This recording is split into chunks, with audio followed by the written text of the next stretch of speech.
Well, howdy there, Internet people. It's Belle again. So today, we're going to talk about a question about tariffs. If Trump's tariffs are so bad, why do other countries have tariffs? This question came in repeatedly over the weekend, mainly because high-profile Trump administration people asked it rhetorically.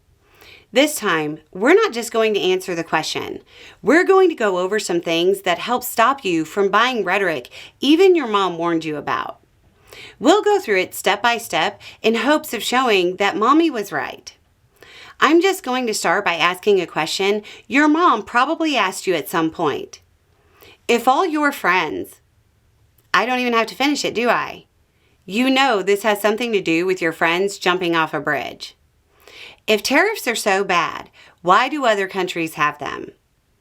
If having a per capita GDP under $25,000 is so bad, why do 100 countries have that? If having a GDP under 20 trillion is so bad, why does every country except the US have that? Other countries doing something on a much more limited basis than Trump is doing doesn't justify Trump doing it. Your mom told you this was a bad argument when you were a child. And right now, you're saying, but that's not right. The U.S. economy is different than all those other countries. Exactly. That's the whole point. Not just are you calling your mother dumb by repeating this, you're comparing apples to oranges. In most cases, you're really comparing apples to shoelaces because the economies are that different. Let me ask you this.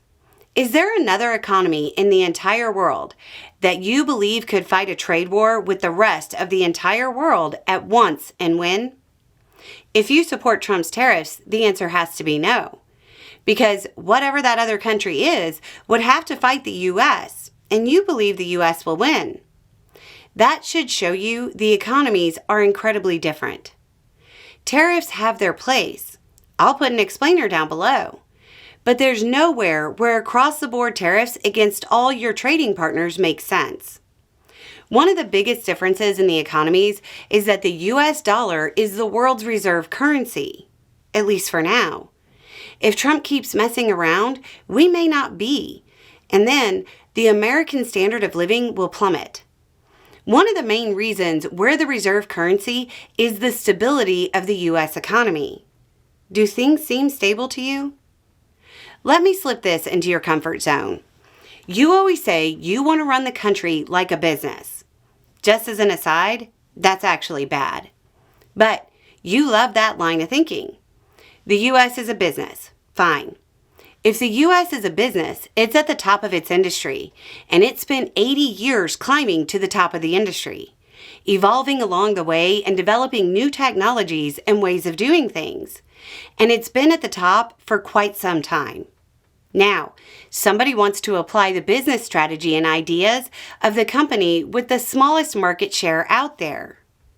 This is the equivalent of the leading movie streaming service deciding it would be a good idea to open a series of brick-and-mortar locations that people have to drive to and pick out their movie and return it later. Make sure you rewind. Congrats, you reinvented a failed business model.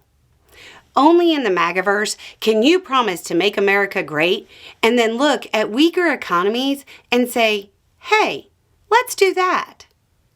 If you believe this is the right move and a good question, go invest in Blockbuster LLC and call your mom on a payphone to explain how she's just not that bright. Anyway, it's just a thought. Y'all have a good day.